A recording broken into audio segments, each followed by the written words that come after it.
everybody. We're doing something a little bit different today. We're going to do a cabin craft, quick craft. So in between some of the larger crafts that Justine or Ron and I do together, I'll do some of these little quickie things to show you. And today I thought it would be fun to do homemade sugar cones. So sugar cones in the colonial era were pretty cool. They would come in like 1 pound loaves, 5 pound loaves, and this was called a loaf.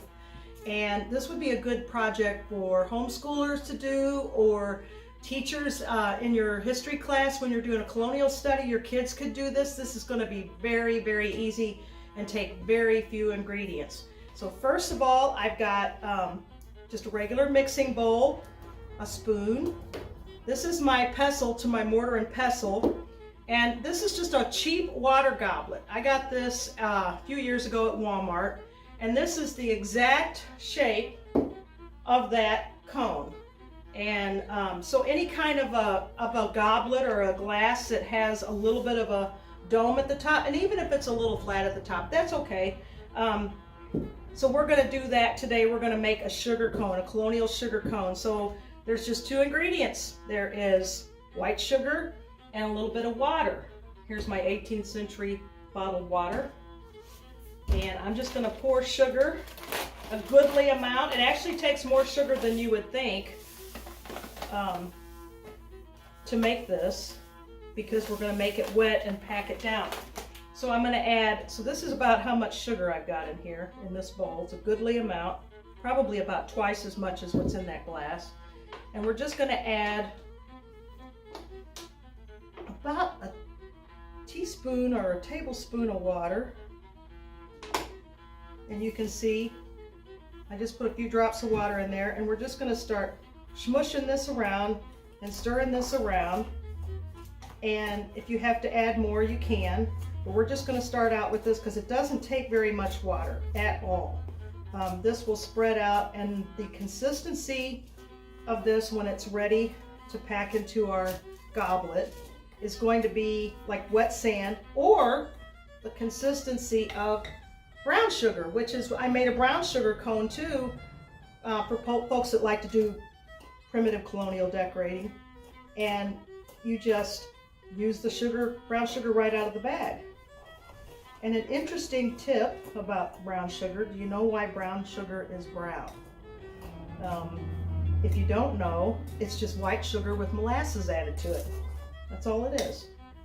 So I only put a few drops of sugar in there, and you can see we can pack it. I mean, it was probably a teaspoon of sugar to all of this, or a teaspoon of water to all of this sugar. So we're just going to start spooning it into our goblet, a little at a time, about a heaping tablespoon, and then pack it down. Just pack it down, add some more, and every time we do this, we're going to pack it down nice and tight. And that little bit of water is going to make it hold its shape, hopefully, because we're just doing this video live. There's not going to be any editing. So Ron's just standing on the other side of the camera watching me make a fool out of myself. And hopefully all of this, when I turn the glass out, it's all going to go well. This is going to be kind of like live TV. We don't know what's going to happen until I dump it out. So you'll be as surprised as I am.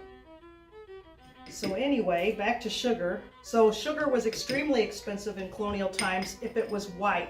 White refined sugar, Google it and look up the history of how sugar was refined. It's very interesting. They used things like white clay, lime, and ox blood. And they kept refining it and refining it and refining it. So your pure white sugar that the colonials were putting in their tea actually probably had a lot of lime and clay in it. Yuck. So, but ours is just pure white sugar from the store. This is strictly for decorative purposes, although it is food safe. So if you want to use it, you would need a pair of sugar nippers, and you can look that up too. Those were steel scissor-like looking things that you would nip off a piece of your sugar cone and put it in your tea. So a lot of people on the frontier would not have had white sugar like this. They would have used maple syrup and maple sugar. So we're getting there. We're almost to the top. I'm just gonna... So I know some of you teachers out there are probably thinking, yeah, I'm not giving my kids that messy mess. So we're just going to stop. You can see I have a little left over. And now, for the dramatic moment, I think what I'll do is I will put this over the top. And while that's going to sit there for a minute, I brought a picture to show you. This is really interesting. So when you have your sugar, what are you going to store it in?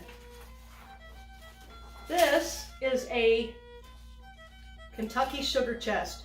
This is an antique. It sold for $9,995. So they would lock their loaves of sugar in this chest. And what was interesting to me was, especially in the South where you have warmer, more humid climates, they would set the legs in pans of water so that ants couldn't climb up the legs and get into your sugar chest. I thought that was pretty cool. So a real antique sugar chest sometimes will have not so good a shaped legs, and they might have replaced these legs, or they might have sawn off the bottoms that were rotten from the water. But they would put their legs in a pan of water, in 4 pans of water, so that ants couldn't crawl up and get into their sugar, which I thought was pretty cool. So here we go. Let's hope this works. Ready?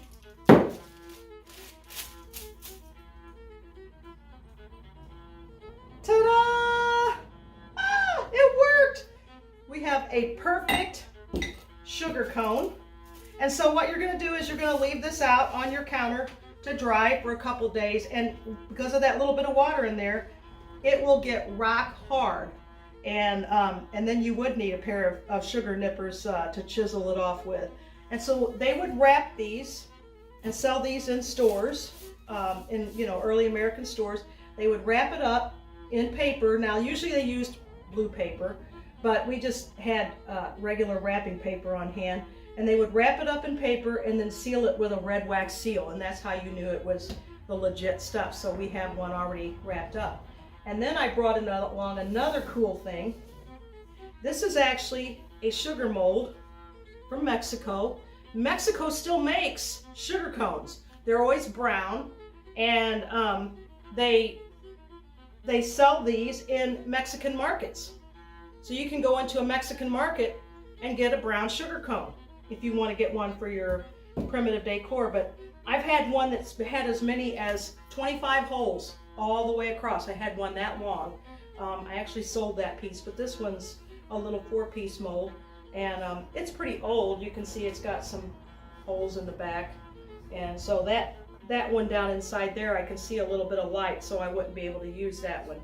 I did try to make a mold with this of some brown sugar earlier, and it didn't turn out too well. So we're going to go with the 21st century water goblet. But that's our little craft about sugar cones. I hope you had a good time and liked it, and that you'll try it at home. And let me know what you think. I think this would be a fun project for homeschoolers to learn. And again, look up the history of how sugar was refined. I think you'll find it very, very interesting. And don't forget, we did this here in the shop. So I have a website, www.scoshop.com. I'm also on Facebook. So if you like this, go and give us a like. And thank you very much.